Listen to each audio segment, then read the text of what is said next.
Khairpur Nathan Shah में औरत जो मासूम बारन समेत KN शाह पुलिस की ज़्यादतियुनि खिलाफ एहतजाज।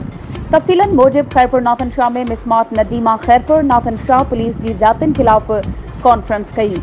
प्रेस कॉन्फ्रेंस कंदे मिसमात नदीमा पांवर चयो त पुलिस बाअसरन शबीर, शकील, जावेद चांडियो, खलील ऐं तनवीर जे चुर्च ते मासूम बारन समेत असांजे घर घिरी असां मथां बदतरीन तशद्दुद कयो आहे ऐं मुंहिंजे मुड़ुस वज़ीर पंवर ते कूड़ी FIR दाख़िल कई आहे। हुन चयो त असां मंझंदि जी मानी खाई रहिया हुआसीं त पुलिस ज़बरदस्ती असांजे घर घिरी नाजाइज़ी कई आहे।